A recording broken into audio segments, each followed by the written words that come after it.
Hello, Raiders coaches. This particular module is about finances and fundraising, a topic that is not necessarily the most exciting, but maybe one of the most important to understand in full. I'll start by acknowledging that financial support is necessary in order to offer first-class programs. District funding supports coaching stipends, equipment and uniforms, event staff and officials, transportation, conference dues, athletic training services, and more. Financial services are critical, and they must be managed efficiently and effectively at both the athletic office level and definitely at the coaches level to ensure that we're in alignment with all the legal, state, and district level parameters. As a coach, there are a series of non-negotiable steps and forms that are required to be followed and filled out when financial transactions take place. All these steps are based on IRS laws, state of Minnesota and Department of Education regulations, and local school district policies and procedures. The purpose of this video is not to scare you or paralyze you. Fundraising and finances are not something to be afraid of. However, I do want to emphasize the importance of effective financial management and the impact that it has on you and our programs. The goal of this video is to raise your awareness and understanding of the most common financing and fundraising items and issues as a coach in ISD 200. There are a series of items to review in detail, so here we go. First, I'd like to establish what the school district, and specifically the athletic office budget, provides as a baseline level of funding. Among the things that are paid for and taken care of for you are the following. Coaching stipends, typically one stipend per level offered in that sport. Officials for all games and contests. Event staff like ticket takers, score clock operators, and scorebook keepers for all varsity contests and for many, but not necessarily all lower level games. Transportation to and from all games for all levels. A modest supply budget. Full-time athletic training services. An equipment manager. Grounds crew to paint lines and hang nets. And new varsity uniforms every 5 to 6 years. This budget also provides for partial funding of larger scale initiatives like mental training services, huddle video software and equipment, and capital projects like new scoreboards, wrestling mats, gymnastics equipment, and soccer nets. All of these items are directly managed by the athletic and finance offices as well. There's very little that you have to do to directly benefit from these items. Our financial services aren't perfect in this school district, but as someone who has worked as an AD in 2 different schools and is very connected with others across the 7-county metro area, I can say with confidence that our programs and our coaches are provided high quality support. Most districts no longer buy new uniforms at all. Many only transport kids to their away games and not back, if they transport at all. Many no longer get any kind of supply budget, and there are no supporting initiatives for mental training or huddle. I share all that only to remind us to be grateful for what we do get, because it's a lot. I will then also acknowledge that as you develop your vision for a successful experience in your sport program, that you will identify gaps in funding. There will certainly be things that you desire or enhancements or improvements that you deem necessary. These may be human resources like an additional assistant coach, or mental training or teamwork training that's provided by a person. They may be experiences like a scrimmage trip or attending a college game or having a pizza outing together. They may be training aids and equipment resources like mats, balls, nets, and more. And finally, they may be capital resources, more long-lasting investments into windscreens or sound systems or other facility enhancements. My personal opinion, a human resource investment has the most significant impact.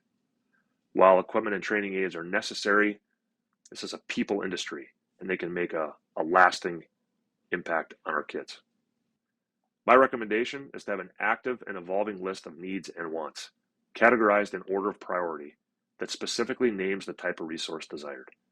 Include a full description of the item, its impact on the student-athlete experience, and the cost.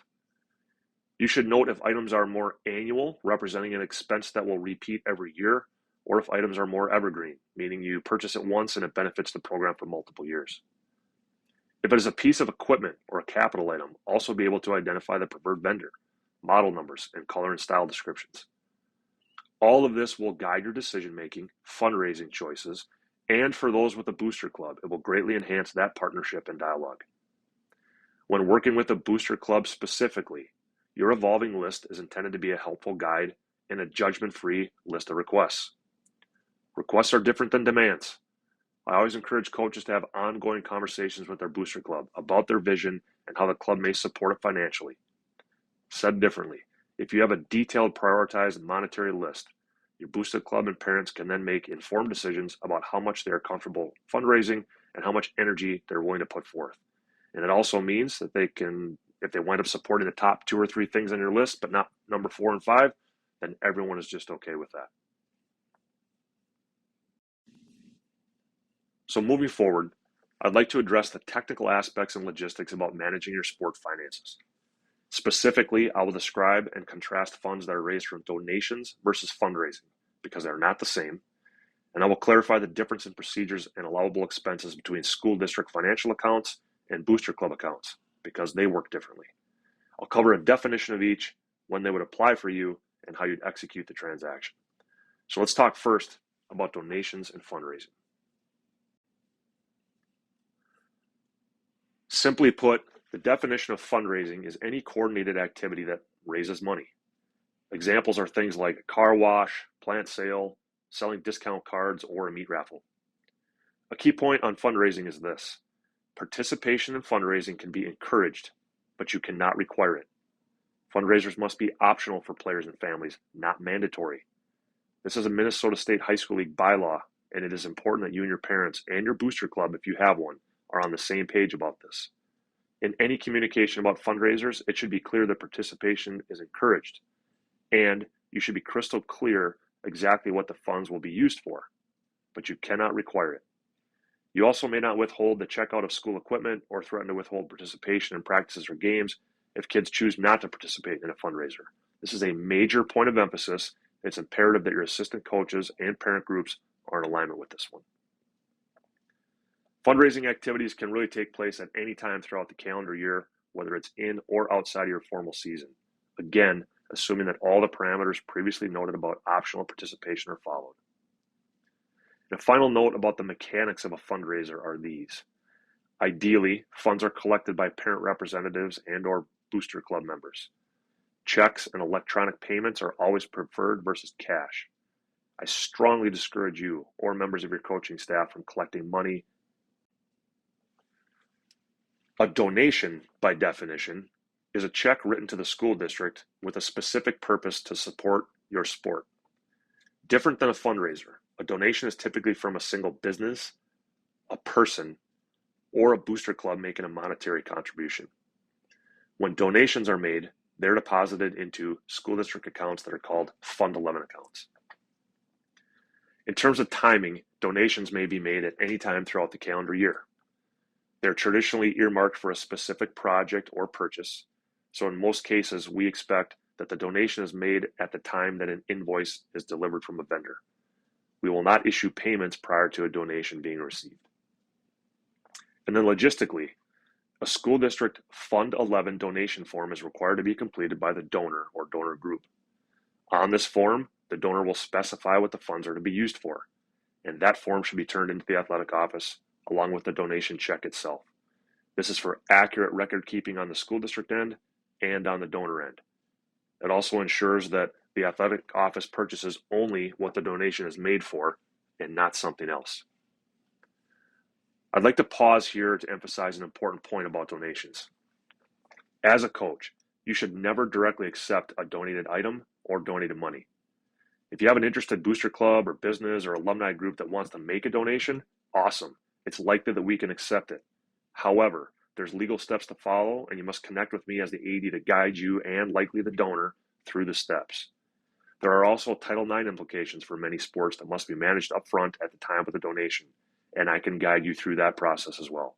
So bottom line, if you're offered a donation of some kind, stop, contact me before you accept it, and let's work through it together. So by definition, there are 2 different financial accounts related to fundraising and donations within the school district. The first is a student activity account, or what is called a Fund 10. The second is a donation account, or what is called a Fund 11. And oftentimes the Fund 11 is specifically named after a sport. For example, baseball, Fund 11. A Fund 10 is used specifically to deposit fundraising revenue from, again, like a car wash or a plant sale. A Fund 11 is used to deposit donation revenue, specifically from a vendor or a donor group.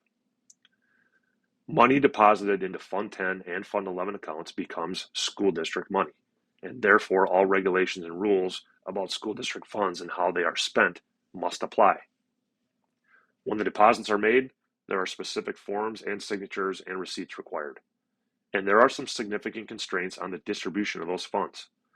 Specifically, Fund 10 and Fund 11 money can never be spent on adults or coaches, nor can it be spent on specific athletes. It must be spent in ways that benefit all student athletes on a team or in a program. Furthermore, said funds can never be used to pay for camps or clinics or off-campus sport training for athletes. It's your responsibility to review these district guidelines annually and follow the procedures for the forms and make sure that your requested distributions follow those rules. Next is booster clubs. And by definition, a booster club is a nonprofit organization with 501c3 status that has a current legal filing and a governing board of people like a president, treasurer, and secretary. A booster club is an external organization that is not part of School District 200. They operate according to their own nonprofit rules that are different from those of the school district. However, it's critical that coaches and booster club reps are aware of the parameters that govern transactions between booster clubs and schools, and specifically the athletic office. It's a priority to maintain full eligibility for our athletes, coaches, and teams. Fundraising and donation dollars can both be deposited into a booster club account when an activity is sponsored and coordinated by the booster club. But there are some variables to be aware of in terms of how these accounts function. First, a coach can certainly have an advisory role with a booster club, but they should not hold a formal position, nor should they ever be a signer on checks or facility permit applications or anything like that. A coach is not a member of the booster club. So when booster clubs issue payments or reserve school district facilities for camps and clinics, the coach's name should not be formally associated with those processes. This is because, again, the booster club is an external organization and is not part of our school district, but you are a district employee. Next, note that booster clubs can purchase items for coaches like sweatshirts or apparel. It's an example of an expense that is totally appropriate for a booster club, but it is not appropriate for a Fund 10 or a Fund 11 school district account. Also note that booster clubs may not pay for individual team registrations for summer camps and clinics either. State High School League bylaws prevent that. So these are just examples of talking points that you should address as the head coach and a representative of our high school program when you're engaged with booster clubs. We want to maintain eligibility for our student athletes and our coaches, and a booster club could unknowingly put that in jeopardy if they don't follow these kinds of rules. And finally, and this has partially been addressed already, if booster clubs would like to donate an item or purchase equipment that will ultimately become school property, they should not be making purchases directly with vendors and then just giving the items to the coaches or the school. Instead, they should fill out a booster donation form, submit the funds directly to the athletic office, and then we will purchase the item. Same goes for any coach that is not on a school district Schedule C stipend contract. If the boosters want to pay an extra coach for their service, should fill out the appropriate donation form, and then the funds should be donated to the school, and we will pay the coach. All this is required by tax law and school district regulations. To conclude, financial support is just necessary to offer first-class programs. The management of those finances is then critical. As coaches, it's imperative that you're in alignment with all the legal, state, and district level parameters. I hope this video has enhanced your awareness and understanding of some of the most common finance or fundraising items and issues as a coach in District 200. Thank you for your professionalism in this regard. Take care and go Raiders.